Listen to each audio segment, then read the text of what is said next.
बिस्मिल्लाहिर्रहमानिर्रहीम। जब शैतान इब्लीस ने हज़रत आदम अलैहिस्सलाम को सजदा करने से इनकार किया तो वो मरदूद करार दिया गया और अल्लाह के दरबार से धत्कारा गया। शैतान इब्लीस ने अल्लाह तबारक व तआला से यह अहद लिया कि ता क़यामत नूह इंसान को राह हक से गुमराह करता रहेगा और इंसानियत को खुदा की इताअत से निकाल कर शिर्क में मुब्तला करेगा। अल्लाह तबारक व तआला ने इब्ने आदम को गुमराही से बचाने और सिरात मुस्तकीम पर गामज़न रहने के लिए हर दौर में पैगम्बरों और नबियों को भेजकर बनी आदम पर एहसान किया। इब्लीस को ये खौफ था कि इन नबियों पैगम्बरों की तालीमात कहीं इंसानों को इस लाशरीक माबूद के करीब ना कर दे।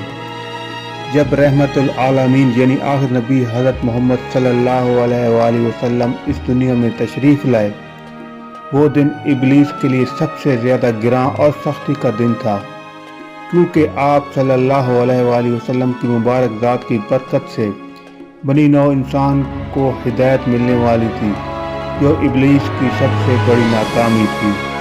अल्लामा इब्ने कसीर अपनी किताब में लिखते हैं कि इब्लीस 4 बार बुलंद आवाज़ से रोया।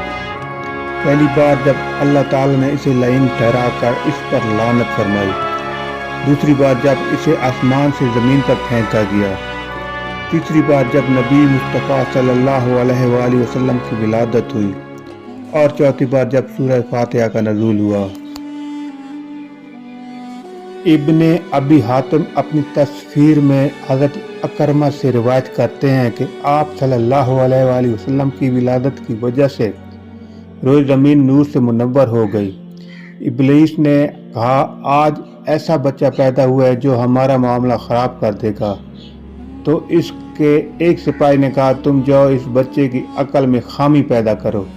चुनाचा इब्लीस आया, मगर जब नबी करीम सल्लल्लाहु अलैहि वसल्लम के करीब हुआ तो हज़रत जिब्रील अलैहिस्सलाम ने इसे एक लात मारी और वो अदन में जा गिरा।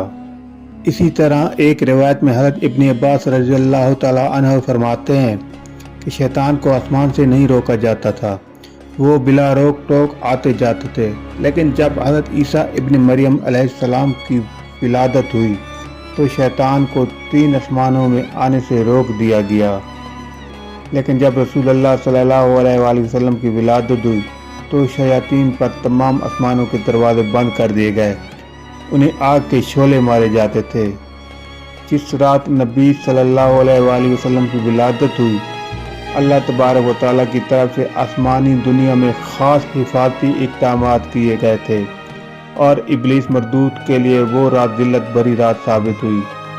जब आप सल्लल्लाहु अलैहि वसल्लम की पैदाइश का वक्त आया तो शैतान को 70 जंजीरें पहनाई गईं और इसे बहरे खिज़र में सर्ग पर लटका दिया गया।